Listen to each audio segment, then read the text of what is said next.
Hello hello नमस्कार दोस्तों, स्वागत है आपका हमारे YouTube channel site for civil services में।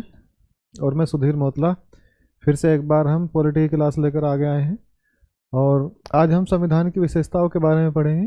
देखिए, हम एक एक chapter point two point cover करके चल रहे हैं। बिल्कुल पॉलिटी में या जिस सब्जेक्ट को भी हमने शुरू किया है उसमें बिल्कुल कुछ आपसे छूटेगा नहीं, बिल्कुल सारा सिलेबस के अनुसार सब कुछ कवर होता चला जाएगा।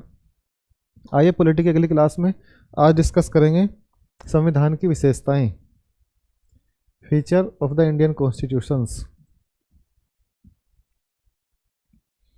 Feature of Indian constitutions, Bharat के संविधान की विशेषताएं। तो देखिए, संविधान की विशेषता का मतलब क्या है कि हमारा संविधान कुछ ऐसे तत्व ग्रहण किए हुए हैं जो उसकी विशेषता को बताते हैं या उसके एडजेक्टिव को बताते हैं, अर्थात वो दूसरे देशों से या दूसरे संविधानों से उनको अलग करता है। भले ही वो हमने किसी की मूल व्यवस्था से लिए हों, लेकिन फिर भी वो हमने अपनी तरीके से अपनाई है और वो हमारी पहचान बन गई है। इसलिए ऐसी कुछ विशेषताएं हैं जिन्हें हम यहाँ पे डिस्कस करेंगे और स्टडी करने जा रहे हैं। देखिए क्या कहता है कि संविधान किसी राज्य की ऐसी मूल विधि है, संविधान किसी राज्य की ऐसी मूल विधि है जिसमें शासन की विशेषताएं, शासकों के कर्तव्य, शासन की विशेषताएं अर्थात शासन की क्या विशेषताएं होंगी, शासकों के क्या कर्तव्य होंगे, शासकों के कर्तव्य उनकी ड्यूटीज़ क्या हैं, उनकी शक्तियां क्या हैं, और आम जनता के अधिकार दिए गए हैं। और आम जनता के अधिकार दिए गए हैं या दिए गए होते हैं, एक ही बात है। इसका मतलब है कि हमने पहले ये समझा कि संविधान हम किसे कहते हैं।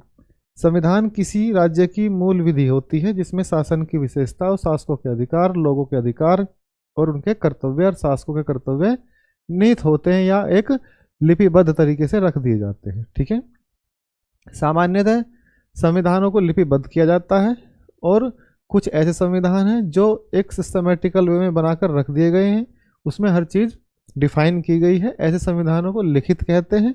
और ऐसे को जिनमें कुछ चीज़ें डिफाइन नहीं हैं, वो भी लिखित ही होते हैं, लेकिन उनमें इतने अनुशासन तरीके से चीज़ों को व्यवस्थित नहीं किया जाता जैसे अमेरिकी और भारतीय संविधान में किया गया है। तो ऐसे संविधान को कहते हैं अलिखित संविधान, अर्थात ऐसे ब्रिटेन में संविधान पाया जाता है। तो इसी को हम आगे देखेंगे क्या है, हम देखेंगे इसकी संविधान की विशेषताएं क्या हैं। तो विशेषताओं में देखिए, सबसे पहली बात आपने बहुत सुना होगा कि भारत का संविधान सबसे बड़ा संविधान है या सबसे लंबा संविधान है। एक ही बात है, सबसे लंबा लिखित संविधान। कैसा? लिखित और सबसे बड़ा। भारत दुनिया का सबसे बड़ा संविधान है, अर्थात भारत में दुनिया का सबसे बड़ा संविधान है। अमेरिका का दुनिया का सबसे पुराना संविधान है। ठीक है, लेकिन सबसे बड़ा संविधान किसका है? भारत का है। तो संविधान को दो वर्गों में बांटा जाता है, एक लिखित है जैसे अमेरिका में और भारत में, और दूसरा अलिखित है जैसे ब्रिटेन में।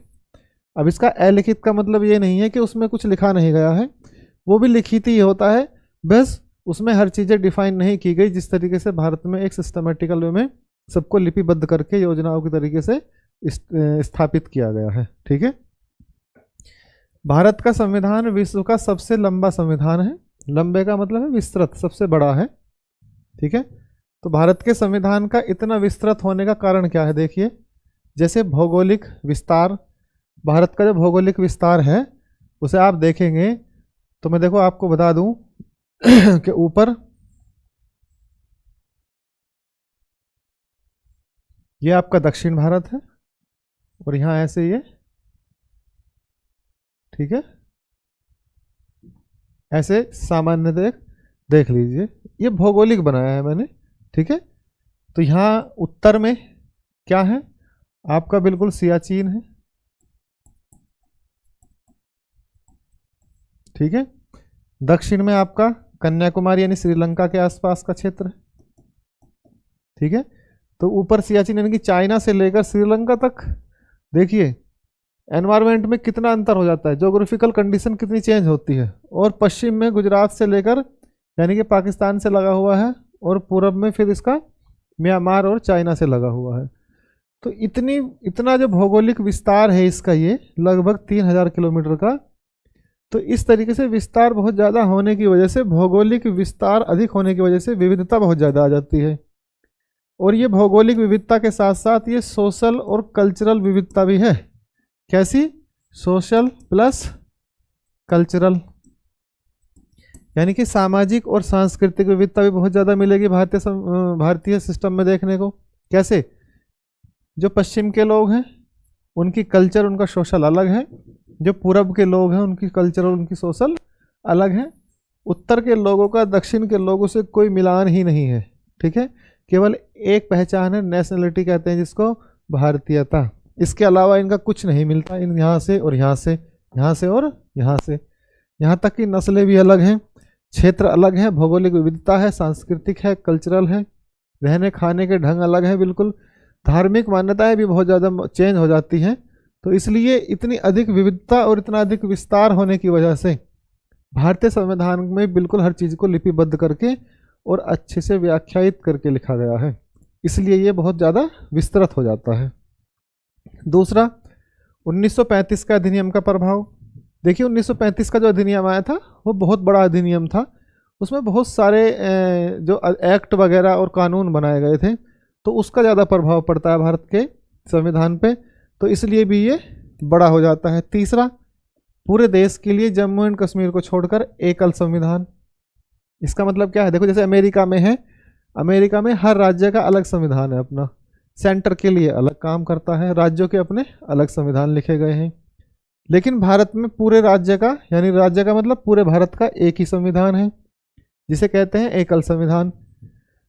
लेकिन जम्मू एंड कश्मीर में थोड़ा उसमें चेंज किया गया है, अर्थात उन्होंने अपना अलग संविधान लिखा है। लेकिन फिर भी अगर जम्मू कश्मीर को भी छोड़ दिया जाए तो भी हमारा भारत बहुत ज़्यादा विस्तृत है और इतने राज्य हैं, सबको मिलाकर एक संविधान लिखना था, तो उसकी वजह से भी ये बहुत ज़्यादा विस्तृत हो जाता है। तो इस प्रकार से तीसरा, अगर मैं यहाँ एक और चीज़ जोड़ने लगूँ तो इसमें जोड़ सकता हूँ मैं कि भारतीय संविधान लिखने वाले जो थे, यानी कि संविधान वेदता, संविधान वेदता कौन? संविधान वेदता कौन थे? सब वकील थे। सब कौन थे? वकील थे। जितने भी संविधान वेदता थे वो अधिक कैसे थे? अधिकतर एडवोकेट यानी लॉयर थे वे, और वो दुनिया के अलग अलग क्षेत्रों से लॉयर, यानी कि अधिकतर ब्रिटेन से ही लॉ करने जाते थे। तो कानून में, अधिनियमों में या संविधानों की बहुत अधिक अच्छे से समझ होने की वजह से उन्होंने चीज़ों को इतना अच्छे से समझाया, इतने अच्छे से लिखा, इसलिए ज़्यादा भी विस्तृत हो गया। अर्थात सब क्या थे? सब लॉयर होने की वजह से, यानी कि संविधान सभा जो थी उसमें अधिकतर लॉयर थे। उनका अधिकतर लॉयर का होने का कारण यही रहा कि अधिकतर लोगों ने लॉ कर रखी थी, बैरिस्टर बन के आते थे, इंग्लैंड जाते थे, वहाँ से लॉ की डिग्री ली और भारत में आके चीज़ों को समझा। देखो लॉयर क्यों बने ज़्यादा लोग, ये इसका कारण है। हर चीज़ का एक कारण होता है। कैसे समझिए इस बात को? अगर उस समय स्वतंत्रता की एक जागरूकता फैलानी थी लोगों में, एक पॉलिटिकल अवेयरनेस फैलाना था कि भारत के कोने कोने से, कश्मीर से लेकर कन्याकुमारी और पश्चिम में यानी पाकिस्तान का जो क्षेत्र उस समय भारत में ही था, पाकिस्तान वाले यानी कि बलूचिस्तान का जो क्षेत्र है वहाँ से, और आपका पूरब का म्यांमार तक के पूरे भारत को एक जोड़कर अंग्रेजों के खिलाफ खड़ा करना था। तो अंग्रेजों से तभी लड़ा जा सकता था जब अंग्रेजों की व्यवस्था को हम समझ सकते। तो अंग्रेजों की व्यवस्था को समझने के लिए हमें क्या करना था? अधिक से अधिक लोगों को वकील बनना था, अर्थात उन्हें बैरिस्टर बनना था। कहाँ? तो ये कहाँ जाके समझा जाता? ये ब्रिटेन में ही जाके समझा जा सकता था। इसलिए जो भारत का पढ़ा लिखा वर्ग था, जो पॉलिटिकल में मुख्य धारा में जुड़ा हुआ था, वो अधिकतर ब्रिटेन से जाके, इंग्लैंड से जाके वो लॉ करके आते थे और भारत में फिर जागरूकता फैलाते थे। इसलिए भारतीय स्वतंत्रता सेनानियों में अधिकतर लॉयर हुए। उस समय एक चलन था, अधिकतर लोग क्या बनते थे? एडवोकेट, वकील, लॉयर, मतलब यही बनते थे।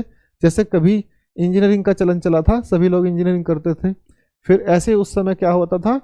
ऐसे उस समय सभी को लॉयर बनने का क्रेज होता था। क्यों? क्योंकि उससे अपने अधिकार, देश को स्वतंत्र कराने के लिए जागरूकता और लोगों में पैठ बनाना आसान होता था। ठीक है, उसका बहुत बड़ा रिलीवेंस था लॉयर होने का। तो इसलिए भारत का संविधान सबसे बड़ा और सबसे लिखित संविधान है। आगे देखिए, दूसरी इसकी क्या विशेषता है? इसकी दूसरी विशेषता क्या है? देखो दूसरी विशेषता है संपूर्ण संप्रभुत्व संपन्न राज्य या संपूर्ण प्रभुत्व संपन्न राज्य, एक ही बात है, सोवर्निटी। ये मैंने आपको जब भारत के संविधान की प्रस्तावना पढ़ाई तो संविधान में उस समय मैंने आपको बताया था कि संप्रभुत्वता क्या होती है, अर्थात किसी राज्य के बाहरी और आंतरिक निर्णयों में जब किसी बाहरी शक्ति का कोई हस्तक्षेप नहीं होता तो ऐसा राज्य क्या कहलाता है, संपूर्ण प्रभुत्व संपन्न। ठीक है, तो भारत का संविधान भी कैसा है, संपूर्ण प्रभुत्व संपन्न है। तो ये इसकी दूसरी विशेषता है, मैंने इसको बहुत अच्छे से समझाया है। आप हमारी पहली दूसरी वीडियो जाकर देखिए जिसमें मैंने प्रस्तावना को समझाया है, उसमें आप बिल्कुल कंसेप्चुअल तरीके से समझ सकते हैं कि सोवरन स्टेट क्या होता है, सोवरनिटी किसे कहते हैं। लोकतंत्र को भी मैंने समझाया, 3-4 क्लास मैंने लोकतंत्र पे ही ली है कि लोकतंत्र की संरचना क्या है, लोकतंत्र का प्रभाव क्या है, लोकतंत्र किसे कहते हैं, लोकतंत्र को कैसे समझा जाए, लोकतंत्र को कैसे जाना जाए और उसे कैसे परखा जाए, ये सब मैंने शुरुआत की जो क्लासें हैं उनमें बता रखा है और बहुत विस्तार से लोकतंत्र को समझाया है। तो इसको भी बताने की कोई ज़रूरत है नहीं, सिंपल सा समझ लीजिए। लोगों के शासन को लोकतंत्र कहते हैं, अर्थात जब शासन में भागीदारी लोगों की हो तो ऐसी राज्य व्यवस्था को क्या कहते हैं, डेमोक्रेटिक स्टेट। चौथा है इसकी विशेषता है गणराज्य के रूप में, रिपब्लिक। तो गणराज्य के रूप का मतलब क्या है, रिपब्लिक होना, अर्थात डेमोक्रेटिक तो आप हो गए, उसके साथ साथ आपका जो स्टेट है वो रिपब्लिक होना चाहिए। कैसा होना चाहिए, रिपब्लिक। तो रिपब्लिक स्टेट कौन होता है, जिस राज्य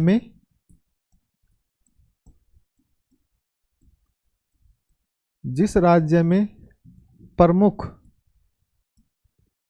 जनता चुनती है, जिस राज्य में प्रमुख जनता चुनती है वो क्या है, गणतंत्र है। जैसे ब्रिटेन का जो प्रमुख होता है वो किसी एक परिवार से आता है, अर्थात वो उत्तराधिकार के आधार पे आता है। ठीक है, यानी कि उनके बाप दादा पहले से राजा रहे ब्रिटेन के, तो वे भी राजा रहेंगे, उनके आने वाली औलादें भी राजा रहेंगी। हालांकि उनका कोई बहुत ज़्यादा अधिकार नहीं है लोकतंत्र में, लेकिन फिर भी उनकी पुरानी व्यवस्था है वो उन्होंने बना के रखी है। लेकिन अगर मैं इस राष्ट्रशाही सिस्टम को, अर्थात संसद के ऊपर जो राजा बैठा है उसको हटा के ऐसे व्यक्ति को बैठा दूं जो लोगों ने चुना है वोट देकर, तो अर्थात यही तो बात कही गई है कि जिस राज्य में प्रमुख जनता चुने उसे क्या कहेंगे, गणतंत्र राज्य। ये भी मैंने आपको बहुत विस्तार से समझाया है गणतंत्र किसे कहते हैं, आप पुरानी वीडियो में जाके देख सकते हैं। पंथ निरपेक्ष समझाया ये भी था, लेकिन फिर भी इसको समझ लेते हैं थोड़ा सा। पंथ निरपेक्ष राज्य का मतलब होता है सेक्युलर स्टेट। अब देखिए, जैसे पश्चिम में जब सेकुलर शब्द आया तो वो धर्म के विरुद्ध खड़े हो गए। पश्चिम में अर्थात यूरोपियन कंट्रियों में सेकुलरिज्म शब्द आया, ये विचारधारा आई, तो ये धार्मिक विचारधारा के विरुद्ध अर्थात उसके प्रतिरोध में उत्पन्न हुई थी। तो इसलिए सेकुलर का मतलब पश्चिम में समझा जाता है कि धार्मिक विचारधारा के विरुद्ध या उसका प्रतिद्वंदी होना। लेकिन भारत में इसका मतलब तटस्थता होती है। अगर आप पंथ निरपेक्ष हैं तो इसका मतलब ये है कि आप किसी दूसरे धर्म से नफरत नहीं करते, भले ही आपकी विचारधारा कुछ भी हो। जैसे कोई ईश्वर में विश्वास रखता है और कोई ईश्वर में विश्वास नहीं रखता, तो जो नहीं रखता वो तटस्थ रहेगा, वो रखने वालों से नफरत नहीं करेगा। लेकिन पश्चिम में विचारधारा बिल्कुल इसके इतर थी। पश्चिम के उदारवादी प्रजातांत्रिक परंपरा के अनुसार भारतीय पंथ निरपेक्ष राज्य धर्म के विरुद्ध नहीं है। तो सीधी सीधी बात क्या है कि जो पश्चिम के प्रजातांत्रिक राज्य थे उनमें धर्म विरुद्धता थी, अर्थात वे धर्म को संरक्षण तो देते ही नहीं थे, साथ ही उनके विरुद्ध भी काम करते थे। ठीक है, बल्कि भारत में क्या है, धार्मिक मामलों में तटस्थ है। भारत जो है धार्मिक मामलों में तटस्थ रहता है, अर्थात भारत का कोई राज्य नहीं, भारत का कोई धर्म नहीं है, बल्कि सभी धर्म भारत के ही हैं। अर्थात भारत के अंदर रहने वाले प्रत्येक व्यक्ति का जो धर्म है वो ही राज्य का भी धर्म है। चाहे हमारे भारत में 140 करोड़ लोग रहते हैं, अगर 140 के 40 करोड़ अलग अलग धर्मों को स्वीकार कर लें तो हमारे स्टेट के धर्म 140 करोड़ ही हो जाएंगे। अर्थात हम सभी को सामान्य रूप से तटस्थ होकर देखेंगे, किसी को किसी की भावना के विरुद्ध कोई ऐसा काम राज्य नहीं करेगा जिससे किसी की स्वतंत्रता का हनन हो, अनुच्छेद 25 का अंतःकरण की स्वतंत्रता का हनन न हो। ठीक है, तो ये बात हमने 42वें संविधान संशोधन में 1976 में प्रस्तावना में ऐड करी थी। लेकिन ऐसा नहीं था कि इससे पहले राज्य पंथ निरपेक्ष नहीं था। हाँ, हमने घोषित कर दिया था कि हम पंथ निरपेक्ष हैं। मूल संविधान में कहीं भी भारत को धर्मनिरपेक्ष राज्य घोषित नहीं किया गया, फिर भी राज्य स्पष्ट रूप से धर्मनिरपेक्ष है। स्पष्ट रूप से धर्मनिरपेक्ष होने का मतलब है अर्थात राज्य तटस्थ है, जो कि प्रस्तावना में सभी नागरिकों को धर्म, विचार, अभिव्यक्ति, विश्वास, आस्था और उपासना की स्वतंत्रता देता है और धर्म, जाति, लिंग या इनमें से किसी के आधार पर भी नागरिकों को या उनके साथ कोई भेदभाव नहीं करेगा। समझ में आया कि धर्मनिरपेक्षता या पंथ निरपेक्षता क्या है? धर्मनिरपेक्षता थोड़ी अलग होती है। पंथ का मतलब होता है किसी विचार से, मत से। धर्म एक कल्चर होती है। वैसे धर्म निरपेक्ष हुआ ही नहीं जा सकता, पंथ निरपेक्ष हुआ जा सकता है, ठीक है, क्योंकि धर्म एक कल्चर के रूप में डेवलप हो जाती है और लोग उसी में समाहित होते रहते हैं, ठीक है। वो फिर कभी चर्चा करेंगे धर्म पे और पंथ पे। अभी आप इतना समझिए, हम क्या पढ़ रहे हैं? हम पढ़ रहे हैं भारत के संविधान की विशेषता।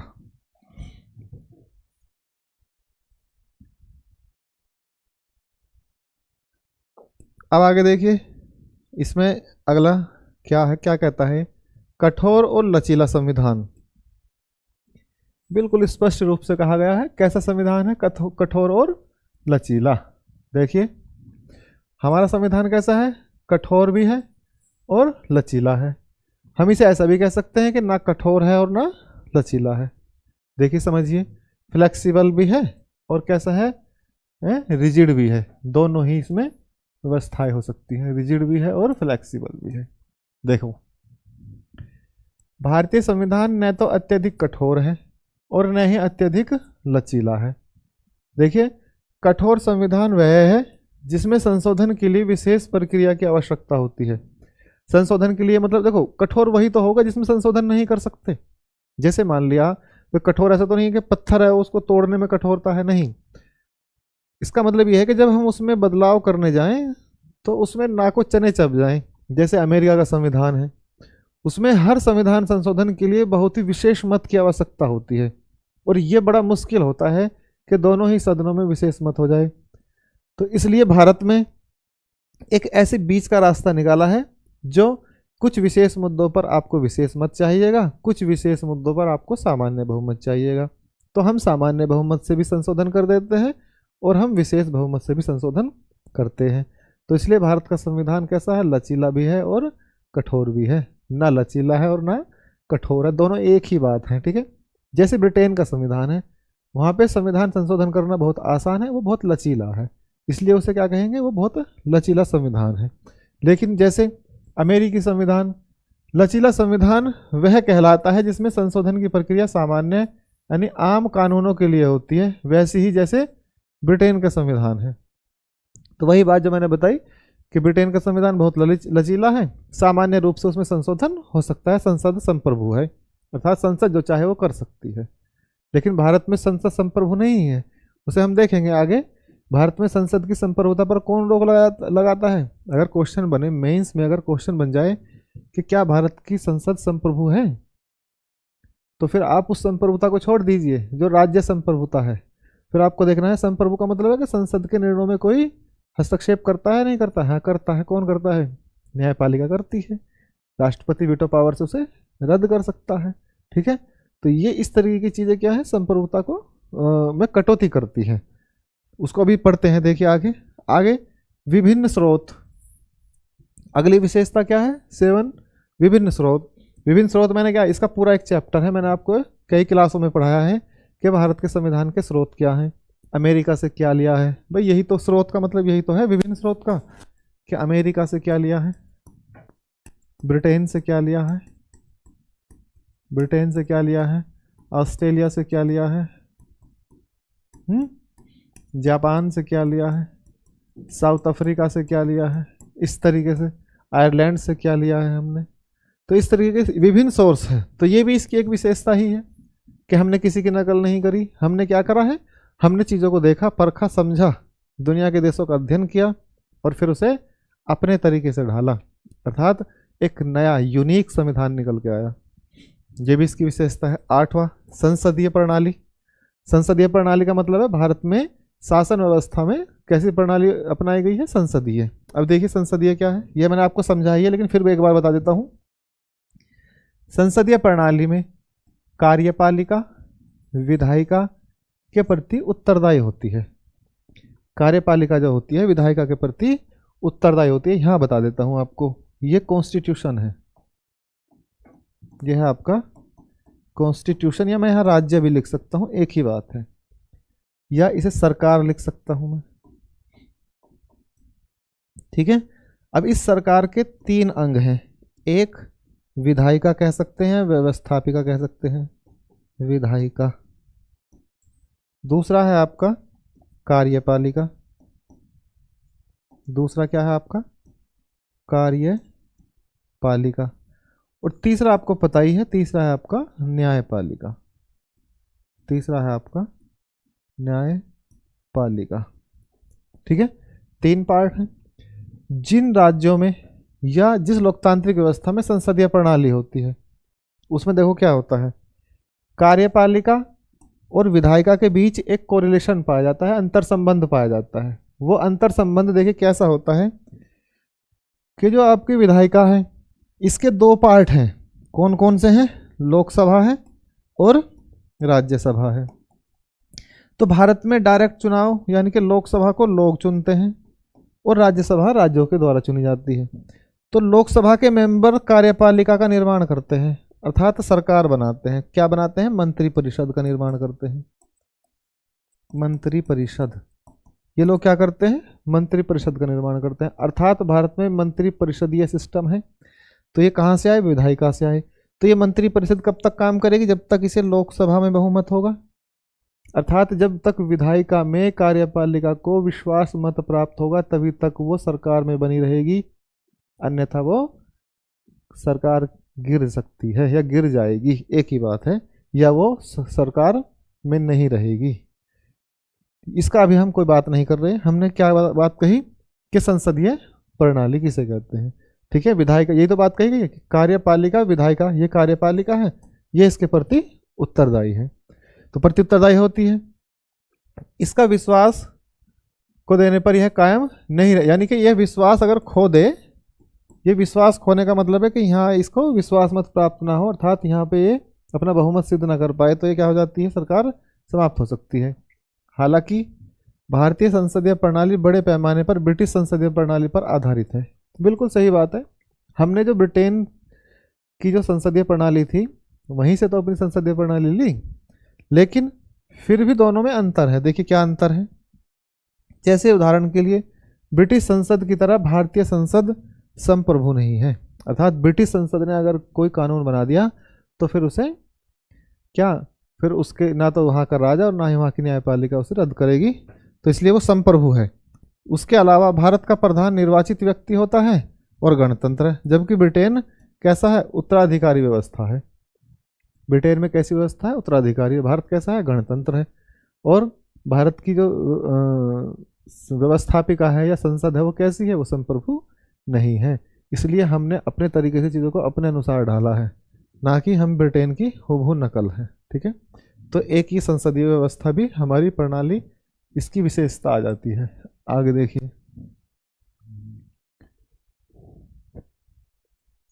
मौलिक अधिकार, बिल्कुल ये एक अलग ही चैप्टर है मौलिक अधिकारों का, हम इनको पढ़ेंगे। अभी मैं बेसिक्स पढ़ा रहा हूँ आपको, अभी हम बेसिक्स पे चर्चा कर रहे हैं। तो मौलिक अधिकार विस्तार से पढ़ेंगे। अनुच्छेद 12 से लेकर 35 तक भारत के संविधान में मौलिक अधिकारों की चर्चा की गई है बहुत विस्तार से।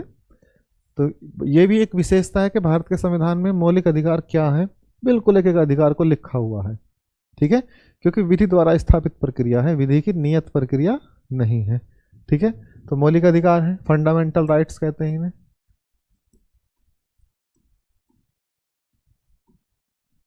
फंडामेंटल राइट्स, ठीक है, फंडामेंटल राइट्स मौलिक अधिकार है। अर्थात मौलिक अधिकार का मतलब क्या है? 12 से 35 अनुच्छेदों में भारत के संविधान में लोगों को क्या अधिकार दिए गए हैं। जैसे क्या अधिकार है? समानता का अधिकार है, अभिव्यक्ति की स्वतंत्रता है, धार्मिक स्वतंत्रता है, शिक्षा का अधिकार है, अपनी संस्कृति को बचाए रखने का अधिकार है, संपत्ति का अधिकार, हालांकि संपत्ति का अधिकार अब समाप्त है, ठीक है, इस तरीके का। और क्या है, नज़रबंदी से अधिकार है। वो पूरा एक सिस्टम है, 6-7 प्रकार के अधिकार हैं, उनको पढ़ाएंगे हम। तो ये भी एक इसकी अपनी विशेषता है। 10 में आ जाइए, क्या है, संसदीय संप्रभुता तथा न्यायिक सर्वोच्चता में समन्वय। बिल्कुल, बहुत ही अच्छा टॉपिक है, संसदीय संप्रभुता।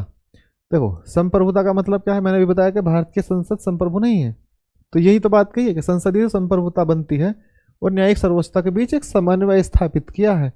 ऐसा नहीं है कि हम ना तो हमने न्यायपालिका को सर्वोच्च घोषित किया है, ना ही हमने संसद को सर्वोच्च घोषित किया है। सर्वोच्च क्या है, संविधान है, बिल्कुल अमेरिकी संविधान की तरह। भारतीय संविधान में ब्रिटिश संसदीय संप्रभुता और अमेरिका की न्यायपालिका की सर्वोच्चता के बीच संतुलन बनाने की कोशिश की गई है। अमेरिका में न्यायपालिका की सर्वोच्चता है, ब्रिटेन में संसद की सर्वोच्चता है, अर्थात विधायिका की सर्वोच्चता है।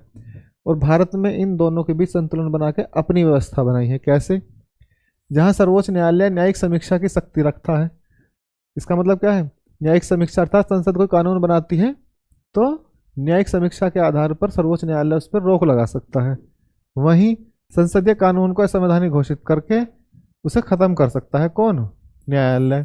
वहीं संसद अपनी संवैधानिक शक्तियों के बल पर संविधान में कोई सा भी संशोधन कर सकती है, लेकिन फिर भी उसकी क्या हो सकती है, न्यायिक समीक्षा हो सकती है, उसे रोका जा सकता है।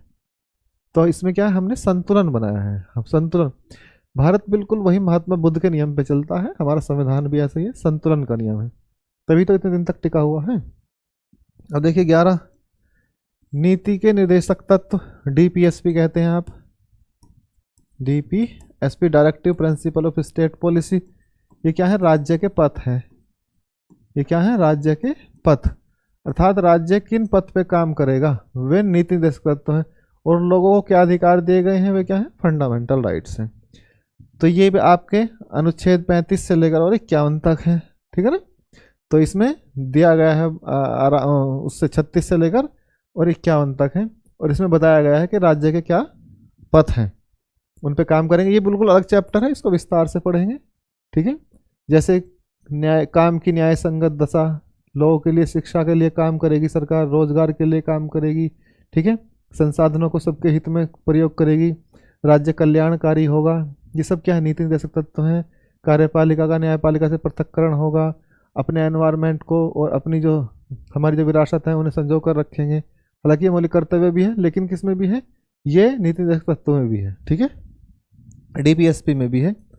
तो ये डीपीएसपी के भाग हैं। 12वां देखिए, मौलिक कर्तव्य, फिर आगे में फंडामेंटल ड्यूटीज, अर्थात लोगों के क्या कर्तव्य हैं। ये क्या है, लोगों के लिए, लोगों के लिए क्या कर्तव्य हैं। लोगों के लिए कर्तव्य क्या हो सकते हैं, जैसे सबको मिलजुल कर रहना चाहिए, महिलाओं का सम्मान करना चाहिए, और क्या हो सकता है, साइंटिफिक टेम्पर अपना के रखना चाहिए, शिक्षा का अधिकार है, सबको कहें कि अपने बच्चों को स्कूल भेजें, एनवायरनमेंट को अपने को सुरक्षित रखें, ठीक है, सार्वजनिक स्थानों पर कोई ऐसा काम ना करे जिससे आसपास की व्यवस्था बिगड़े, सार्वजनिक संपत्ति को नुकसान न पहुंचाए। ये सब क्या है, अपने स्वतंत्रता के जो हमारे आदर्श हैं, सिद्धांत हैं, उन्हें मन में संजो कर रखें, अपने फ्लैग के प्रति अब एक सम्मान बना के रखें, अपने स्वतंत्रता सेनानियों के प्रति सम्मान बना के रखें। ये सब क्या है, हमारे मौलिक कर्तव्य हैं। तो इन मौलिक कर्तव्यों को कहाँ दिया गया है, ये भी हमारे संविधान की एक महत्वपूर्ण विशेषता के रूप में उद्घाटित होते हैं।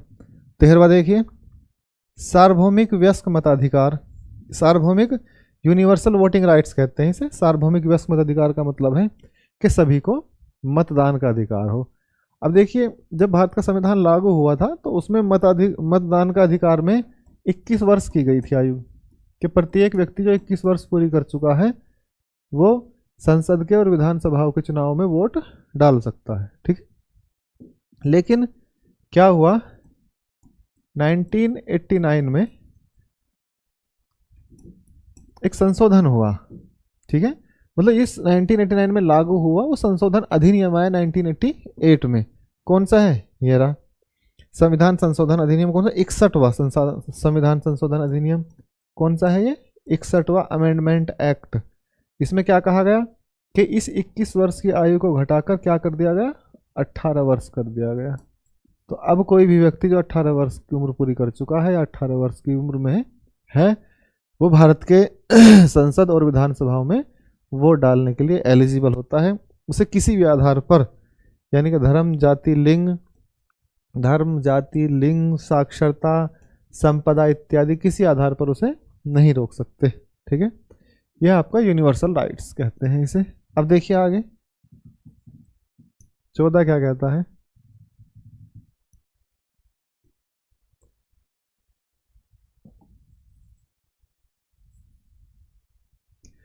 देखिए आपातकाल, ये कहता है आपातकाल, ये हमारी भी एक ये बहुत महत्वपूर्ण व्यवस्था है आपातकाल शक्तियों की। आपातकाल का मतलब क्या है, देखो भारत एक संघीय राज्य है। संघीय राज्य का मतलब भारत राज्यों का संघ है, और भारत राज्यों के संघ होने का मतलब ये होता है कि किसी भी राज्य को भारत से, यानी भारत संघ से अलग होने का अधिकार नहीं है। लेकिन संघ का एक मतलब होता है कि शक्तियों का बंटवारा, संस्थाओं में और राज्यों में शक्तियों का बंटवारा, अर्थात हम शक्तियों को अधिक से अधिक डिसेंट्रलाइज करेंगे, इसे कहते हैं संघ।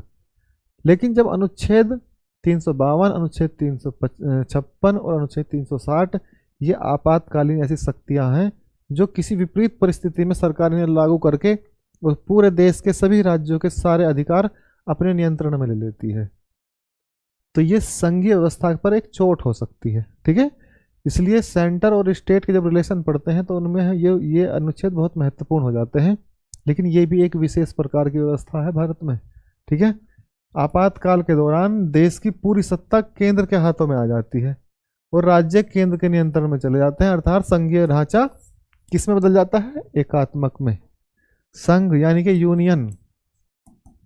यूनियन या क्वाजी फेडरल किस में चेंज हो जाता है, यूनिटरी में। किस में चेंज हो जाता है, यूनिटरी में, एकात्मक में।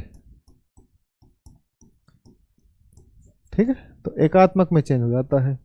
तो ये भी एक विशेषता है संविधान की। अब देखिए सामाजिक न्याय।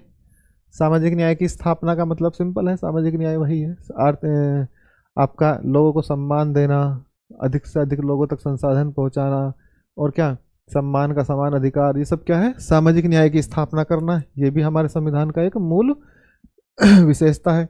कल्याणकारी राज्य, बिल्कुल अनुच्छेद 38 और 39 क्या कहते हैं, भारत का राज्य कल्याणकारी होगा और संसाधनों का सबके हित में उपयोग होगा। ये भी इसकी विशेषता है। एकल नागरिकता, भारत के पूरे किसी एक व्यक्ति की राष्ट्रीय नागरिकता होती है। राष्ट्रीय नागरिकता होती है, अर्थात वो किसी राज्य की अलग नागरिकता ग्रहण नहीं करते। वो किसकी नागरिकता ग्रहण करते हैं, भारत की। वो यूपी की, एमपी की, छत्तीसगढ़ की राज्यों की नागरिकता ग्रहण नहीं करते, वो भारत की नागरिकता ग्रहण करते हैं। तो ऐसी विशेषता को कहते हैं एकल नागरिकता, सिंगल सिटीजनशिप। अब देखिए 18वां क्या कहता है, संघीय शासन। वही बात जो मैंने अभी ऊपर बताई थी। इसका तात्पर्य है शक्तियों का विभाजन। इसका तात्पर्य क्या है, शक्तियों का विभाजन, डिसेंट्रलाइजेशन ऑफ द पावर। संविधान के अनुच्छेद 1 में स्पष्ट रूप से कहा गया है कि भारत राज्यों का संघ है। क्या है, अनुच्छेद 1 क्या कहता है कि भारत राज्यों का संघ है, अर्थात यूनियन ऑफ स्टेट है। डॉक्टर अंबेडकर जी ने कहा कि इसके अंतर्गत दो बातें हैं। पहली क्या है कि भारतीय संघ विभिन्न इकाइयों के मध्य एक समझौता है, एक समझौते का परिणाम नहीं है। ठीक है, ये मतलब इसका मतलब ये है जैसे अमेरिका में एक समझौते का परिणाम है। अच्छा, इसे ऐसे समझिए, देखो डॉक्टर भीमराव अंबेडकर जी ने कहा था कि भारतीय जो संघ है वो कोई समझौते का परिणाम नहीं है। भारतीय संघ का मतलब है कि हम सब एक लोग हैं, हम समझौते से एक नहीं हुए, हम नेचुरली ही एक हैं, हम अलग नहीं हो सकते। जैसे अमेरिका का संविधान एक समझौते के आधार पर बना हुआ है और उनकी जो यूनिटी है वो समझौते के आधार पर, इसीलिए वो फेडरल हैं, इसलिए हम यूनियन हैं। ठीक है, तो पहली बात क्या कही कि भारतीय संघ विभिन्न इकाइयों के मध्य एक समझौते का परिणाम नहीं है, और दूसरी बात क्या कहता है कि किसी भी इकाई को संघ से अलग होने की स्वतंत्रता नहीं है, अर्थात कोई भी इकाई संघ से अलग नहीं हो सकती। क्यों, क्योंकि अनुच्छेद 1 में लिखा है यूनियन ऑफ स्टेट, भारत राज्यों का संघ है। यहां से अब आगे देखिए क्या कहता है ये।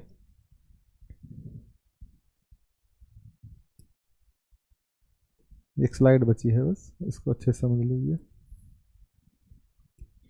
देखिए, त्रिस्तरीय सरकार। त्रिस्तरीय, देखो दुनिया में सब जगह दो स्तरीय सरकार होती है, राज्य की सरकार और सेंटर की सरकार, अर्थात सेंट्रल गवर्नमेंट और स्टेट गवर्नमेंट। लेकिन भारत ही एक ऐसा अकेला देश है जिसमें स्थानीय सरकारें होती हैं। क्यों? क्योंकि ये हमारी मूल व्यवस्था है। हमारे प्राचीन भारत में पहले से ही लोग पंचायतन सिस्टम से गवर्न होते हुए आए हैं। गाँव में या रिमोट एरियाज में लोग अभी 5 लोग बैठ के डिसीजन लेते हैं। तो इसका मतलब क्या है? पंचायती राज सिस्टम पहले हमारे मूल में बना हुआ है, तो हमने उसे अपनाया। भले ही हमने इसे मूल संविधान में ना अपनाया हो, लेकिन फिर भी ये पंचायतें पहले से ही गठित होती रही हैं, और इसे हमें कानूनी दर्जा कब दिया? 1993 में। ठीक है, 1992 में कानून बना और 3 में लागू करके उसे क्या कर दिया हमने? भारत के संविधान में ऐड कर दिया। 73 और 74 संविधान संशोधन करके नगर पालिकाओं का अलग संगठन बनाया, उन्हें कानूनी दर्जा दिया गया और पंचायतों के गठन किए गए। क्योंकि गांधीवादी जो विचारधारा, आदर्श विचारधारा थी, उसमें केंद्रीकरण की प्रवृत्ति को बल देने की बात कही गई थी। और उनमें कहा गया था कि भारत की जो समस्याएं हैं, व्यवस्थाएं हैं, उन्हें गांवों के स्तर पर, स्थानीय स्तर पर सुना जाए और तब कानून बनाए जाए। लेकिन वो थोड़ी सी ज़्यादा आदर्शवादी हो गई थी, उसको हमें अपनाना बड़ा मुश्किल हो जाता। क्योंकि पूरे देश में अगर कोई कानून लागू करना है तो फिर कहाँ अलग अलग स्थानीय पंचायतों से आप उसे कहाँ पास करवाते फिरोगे। इसलिए संसदीय व्यवस्था को अपनाया हमने। ठीक है, लेकिन फिर भी हमने उस आदर्श को संजो के रखा और 1993 तक आते आते हमने उसको पूरी तरीके से अपना लिया। ठीक है, देखो ये त्रिस्तरीय सरकार यानी स्थानीय सरकार का प्रावधान विश्व में केवल भारतीय संविधान में ही निहित है। 92 में 73वां और 74वां संविधान संशोधन किया गया और इसमें एक भाग जोड़ा गया नया। संविधान में एक भाग यानी कि 9 और 9A जोड़े गए और उसमें क्या किया गया? 73वां संविधान भाग 9 और 9A में 74वां संविधान संशोधन, और 2 अनुसूची जोड़ी गई, 11वीं अनुसूची और 12वीं अनुसूची। और 11वीं अनुसूची में किसकी व्यवस्था की गई? 11वीं अनुसूची में आपकी पंचायती राज की और इसमें नगर पालिका की, और इन्हें संवैधानिक मान्यता दे दी गई। अर्थात त्रिस्तरीय सरकार की व्यवस्था है। देखिए, बंगाल में 4 स्तरीय सरकार है। ठीक है, वो हमने उसको डिसेंट्रलाइज करने की कोशिश, इसलिए तो भारत एक यूनिक संघ है। ठीक है, और देखिए इसकी 20वीं यानी कि जो इसकी एक विशेषता और है, स्वतंत्र निकाय। स्वतंत्र निकाय का मतलब भारत में स्वतंत्र निकायों को भी जगह दी गई है संविधान में। कैसे? देखिए, जो हमारी संवैधानिक व्यवस्था है उसके 3 पिलर हैं, कार्यपालिका, विधायिका और न्यायपालिका। लेकिन इन तीनों पिलरों से अलग भी हम कुछ ऐसे निकाय हैं जो स्वतंत्र रूप से काम करते हैं। हालांकि वो 100% स्वतंत्र नहीं है, लेकिन फिर भी जब उनके हाथ में पावर आती है या वो जब वो काम करते हैं तो काम करने के लिए स्वतंत्र होते हैं, फिर वो किसी के अंडर में काम नहीं करते। जैसे कुछ उदाहरण मैं दूं, जैसे निर्वाचन आयोग है।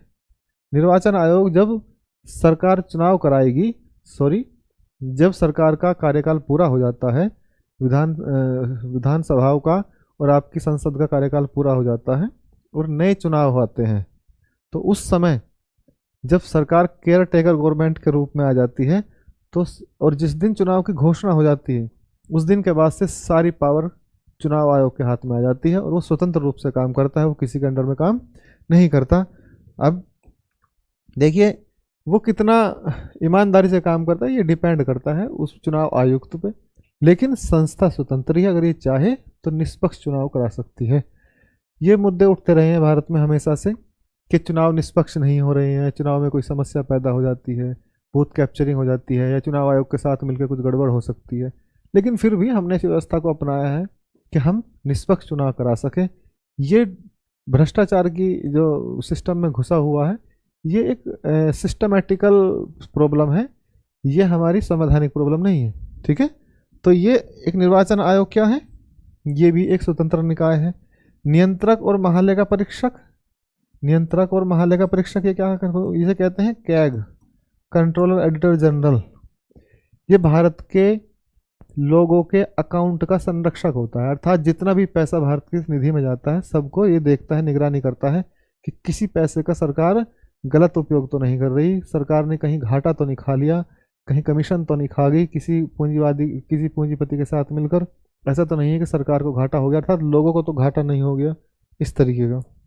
संघ लोक सेवा आयोग, यूपीएससी, ये भी सिविल सेवाओं के लिए नियुक्तियों में सरकार की हेल्प करती है। राज्य लोक सेवा आयोग, ये स्टेट के लिए काम करती है, राज्यों में यूपी के लिए अलग, एमपी के लिए अपने अपने होते हैं। तो इस प्रकार की कुछ स्वतंत्र निकाय हैं जो हमारे संविधान की एक विशेषता के रूप में उभरे हैं। ठीक है, तो इस प्रकार से ये क्लास यहीं पे समाप्त करते हैं। अगली क्लास में फिर से और एक चैप्टर लेकर आएंगे कंसेप्चुअल, और आपको बताएंगे किस प्रकार से चीज़ों को आगे बढ़ाया जाता है। नमस्कार, बने रहिए हमारे साथ, धन्यवाद।